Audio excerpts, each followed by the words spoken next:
menyaksikan kedatangan bangsa Spanyol di Indonesia. Sebelum masuk ke materi, izinkan kami memperkenalkan diri terlebih dahulu. Saya Afta Bagus, nomor absen 34.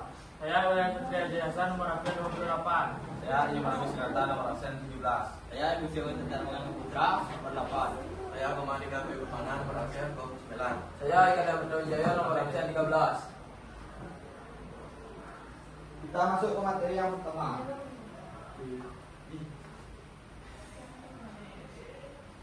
Latar belakang kedatangan bangsa Spanyol ke Indonesia. Yang pertama yaitu runtuhnya kota Konstantinopel. Yang kedua yaitu revolusi Eropa. Yang ketiga yaitu semangat 3G, glory gospel dan Nul. Yang keempat yaitu menjelaskan pengertian kolonialisme dan imperialisme. Selanjutnya yaitu faktor-faktor internal kedatangan bangsa Spanyol di Indonesia. Yang pertama yaitu semangat 3G. Yang kedua kebutuhan ekonomi seperti rempah-rempah sebagai komunitas mahal di Eropa. Dan yang ketiga yaitu memiliki persaingan dengan Portugis. Spanyol ingin menyaingi jalur laut dibanding Portugis.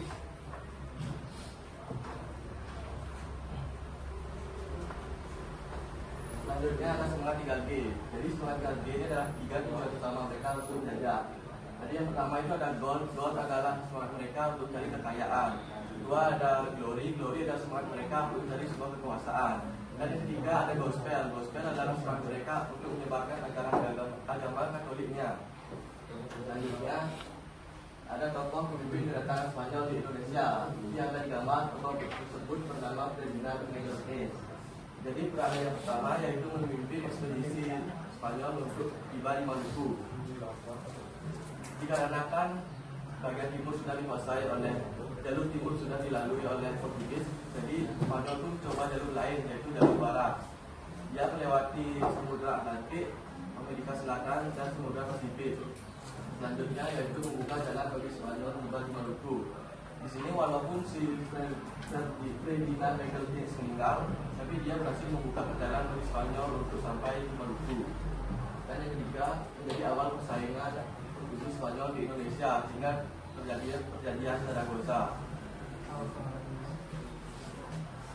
Selanjutnya adalah tujuan kedatangan Spanyol. Yang pertama adalah untuk menguasai rempah-rempah yang berada di Maluku.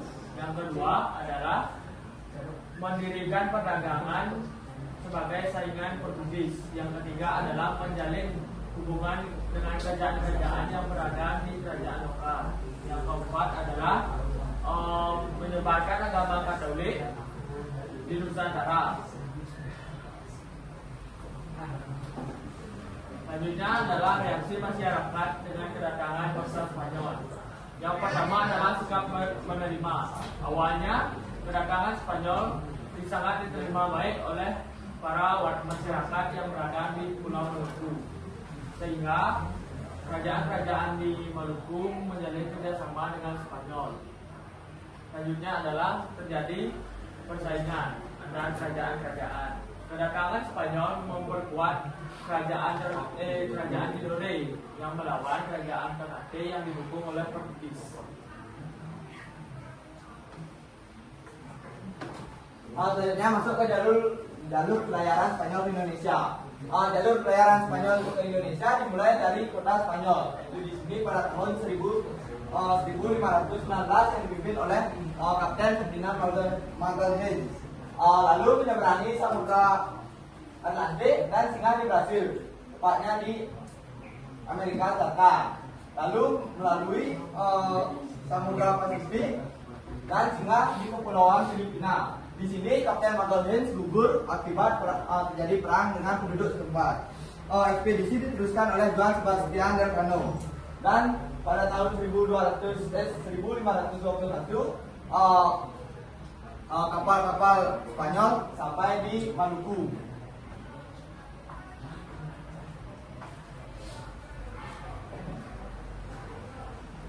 Kehadiran Spanyol di Indonesia. Spanyol tiba di Tidore, Maluku dan disebut baik oleh Sultan Maluku Tidore pada tahun 1521. Selanjutnya, Tidore menjalin aliansi dengan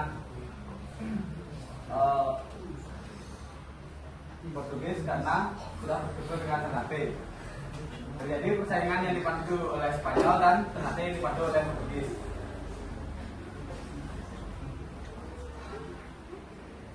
Selanjutnya ada persaingan dengan Portugis. Persaingan Spanyol dan Portugis terjadi di Maluku. Terjadi karena memperebutkan rempah-rempah. Portugis bersekutu dengan Ternate, sedangkan Spanyol dengan Tidore. Kedua bangsa Eropa ini membangun benteng, melibatkan kerajaan lokal dalam konflik. Pertentangan yang berkelanjutan menimbulkan penderitaan bagi rakyat Maluku. Konflik ini akhirnya berakhir dengan perjanjian Zaragoza 1529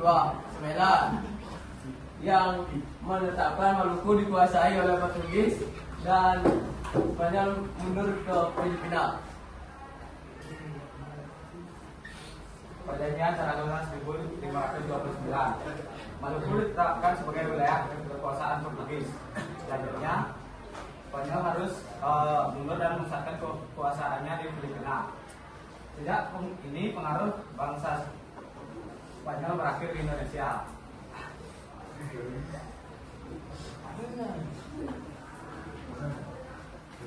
Sekian presentasi yang dapat disampaikan oleh kelompok kami. Mohon maaf apabila ada kesalahan kata yang sengaja maupun tidak disengaja. Saya tutup dengan Pramono Sakti. Om Santi Santi Santi.